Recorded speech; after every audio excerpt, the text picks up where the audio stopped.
皆さんこんにちは。ガジェットジェットのユッケです。今回は洗濯機の選び方について詳しく紹介していきたいと思います。数多くある家事の中で最も悩みが多いのがこちらの洗濯らしいんですよね。確かに洗濯って主婦の皆さんはもちろん、一人暮らしの学生さんなんかでも避けては通れない家事の一つですもんね。生乾きの匂いが全然取れない、夜遅くに帰ってきて洗濯物を乾かす時間がないなど、人それぞれたくさんの悩みが存在するようです。ただ現在はそんな悩みを解消してくれる高性能な洗濯機も多く販売されていますから、この動画を参考に見ていただき、皆さんにぴったりな洗濯機を一緒に探していきましょう。それでは早速洗濯機をどうやって選んでいくか手順を追って説明していきますね。洗濯機を選ぶポイントはご覧の項目があります。1、洗濯機形状。2、乾燥方式。3、容量。4、洗剤・柔軟剤の自動投入の有無。5、静音性。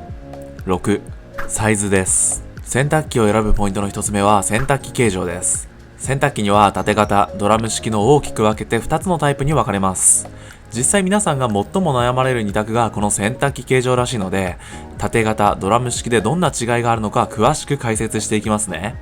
まずは縦型から。縦型の特徴は洗浄力の高さにあります。縦型は洗濯機の底を回転する羽、パルセーターが回転することにより、攪拌水流を起こします。その水流によって洗濯物同士が擦れることにより、揉み洗い、こすり洗いを再現してくれるというわけなので、ドラム式洗濯機と比べて洗浄力が高いんです。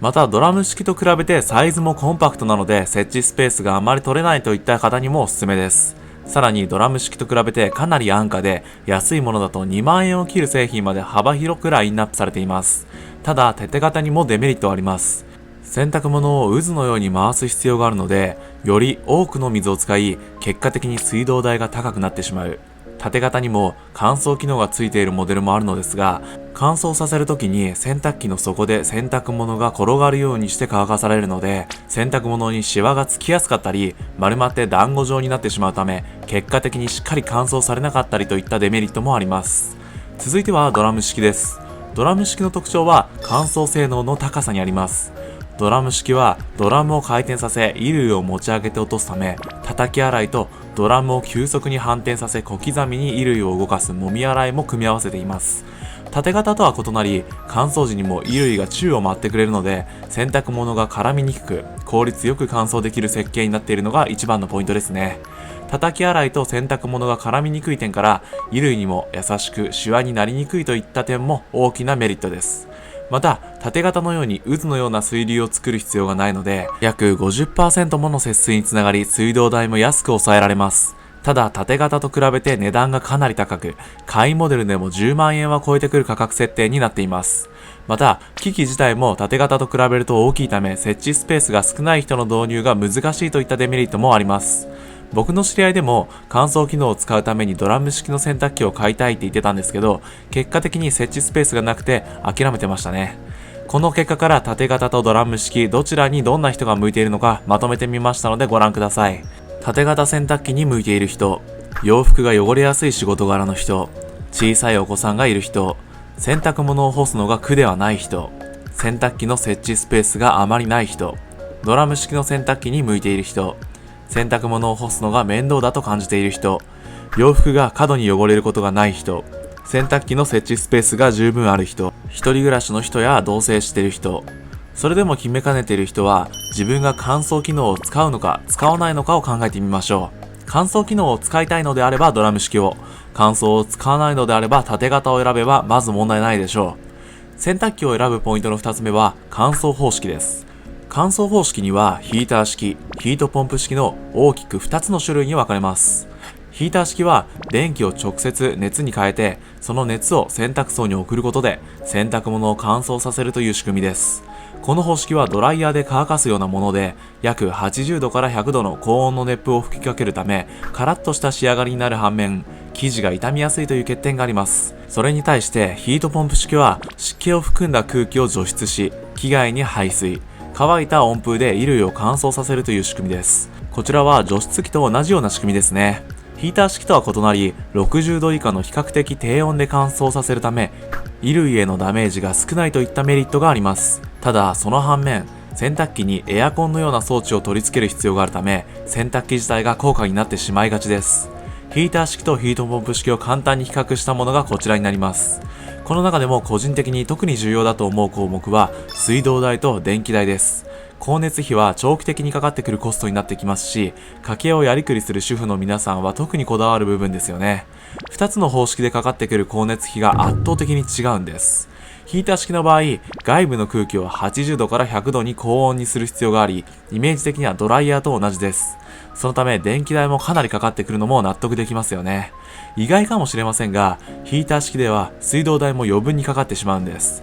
ヒーター式の場合は外部の空気を吸い込み、ヒーターで高温にしますが、洗濯槽の高温かつ湿気を含んだ空気を外に排出する必要がありますよね。ただ、そのまま排出してしまうと、洗濯機を置いている部屋の室温が上昇したり、カビが発生する恐れがあります。そこで冷却装置という場所を通すことで、温度、湿度を下げて外に放出するといった仕組みになっています。これを一般的に水冷式と言ったりします。この冷却装置では主に水道水を使用しているので、余計な水道代がかかってしまうというわけですね。では、ヒーター式とヒートポンプ式でどれぐらいの光熱費に差が出てしまうのか、具体的に計算してみましょう。今回は洗濯から乾燥までの水道代と電気代を算出してみました。ヒーター式では水道代が約50円、電気代が約70円と1回あたり約120円かかる計算になります。対してヒートポンプ式では水道代が約15円、電気代が約25円と1回あたり約40円で済んでしまうため、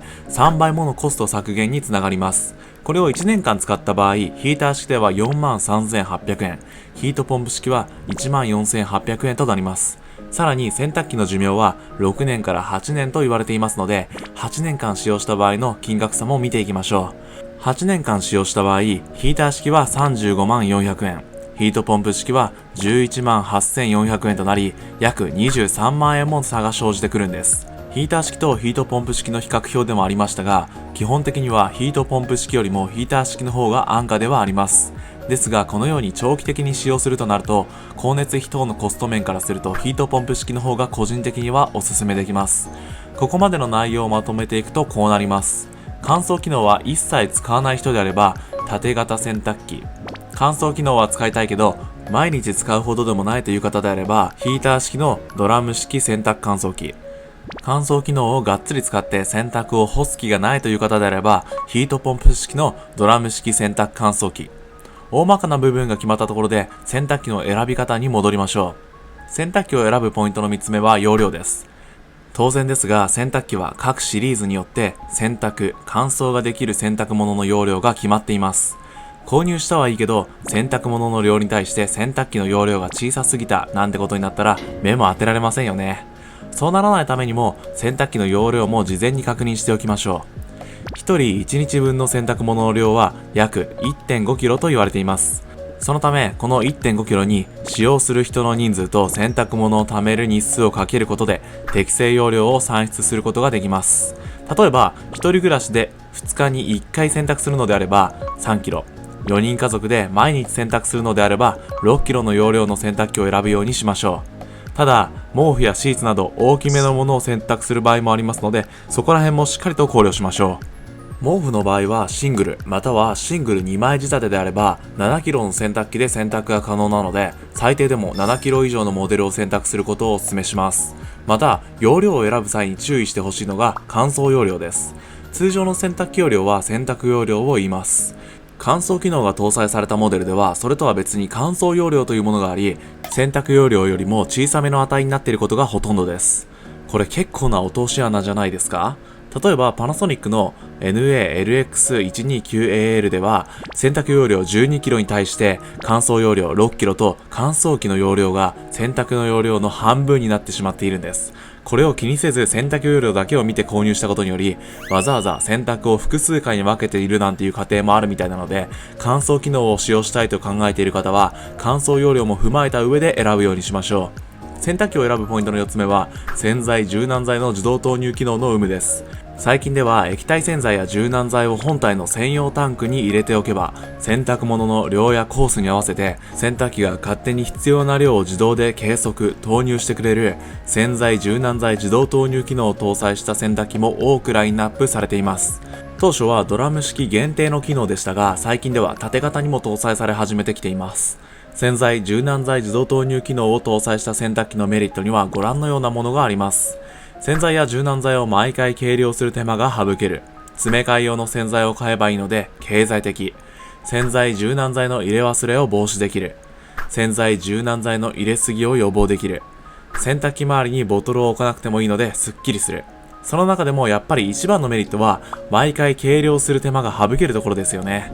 普段の洗濯機ではスタートボタンを押してから水量が表示されて、その都度洗剤・柔軟剤を計量・投入しなければなりませんでしたが、自動投入機能が搭載されていればその分かなりの時短になります。また洗剤・柔軟剤の入れ忘れはもちろん、入れすぎも予防してくれるのはかなりありがたいですよね。洗剤や柔軟剤を入れすぎると衣類の色落ちや洗濯槽のカビ増殖の原因につながってしまうので、その辺も何も考えずに予防できるのはかなり嬉しいですよね。こちらの洗剤・柔軟剤自動投入機能も自分に必要かどうか判断して洗濯機を選ぶようにしましょう。洗濯機を選ぶポイントの5つ目は静音性です。お子さんのいる家庭やマンションにお住まいの方は特に洗濯機の静音性はかなり気になりますよね。最近では在宅ワークをしている人も多いでしょうから、洗濯機の回る音で集中力をそがれるなんてことは極力避けたいです。ドラム式であれば基本的に横揺れしないため静音性に長けていると言われています。縦型でも最近はインバーターを搭載した振動を軽減するモデルも増えてきているので、静音性を気にするのであればインバーターを搭載したモデルを選ぶようにしましょう。基本的には運転音45デシベル以下であればかなり静かな方だと言われています。運転音と音の目安はご覧のようになっています。この表によると45デシベルは美術館の館内ぐらいの騒音になります。そのくらいであれば夜中に運転していても近所迷惑になりませんし、在宅ワークでもやる気がそがれるなんてことはないかと思います。また洗濯時と乾燥時で運転音は異なりますので、乾燥機能も使いたい方は乾燥時の運転音もチェックしておきましょう。洗濯機を選ぶポイントの6つ目はサイズです。このサイズでやらかしてしまう人結構多いんですよね。洗濯機を搬入する際は家の玄関や廊下、人によっては階段やエレベーターに乗せる場合もありますよね。よく洗面台の幅や奥行きのみを測って家電量販店に購入しに行って、実際運搬したら室内のドアを通れなかったなんてこと結構あるらしいんですよね。搬入のことを考えるとご覧の箇所で幅、高さともに本体サイズプラス10センチは必要となりますので、事前に測っておくようにしておきましょう。またドラム式の場合だと間取りによって右開きか左開きかで使い勝手が全く変わってきます。扉を開いた時搬入口の前に行けなかったり、洗濯機の扉と家のドアが衝突したりするとストレスが溜まる上に家事効率も悪くなりますからね。基本的に家電量販店では右利きの人が使いやすい左開きを展示していますが、購入する際に右開きか左開きか選ぶことができるので、店員さんにどちら開きが希望か伝えるようにしましょう。今回は洗濯機を選ぶ手順からどんなところに注目して製品を選べばよいか徹底解説していきました。最後に今回説明した洗濯機を選ぶ手順をおさらいして終わりましょう。皆さんもこの通りに洗濯機を選べばまず問題ないでしょう。それでは最後までご視聴いただきありがとうございました。ガジェットジェットのゆっけいでした。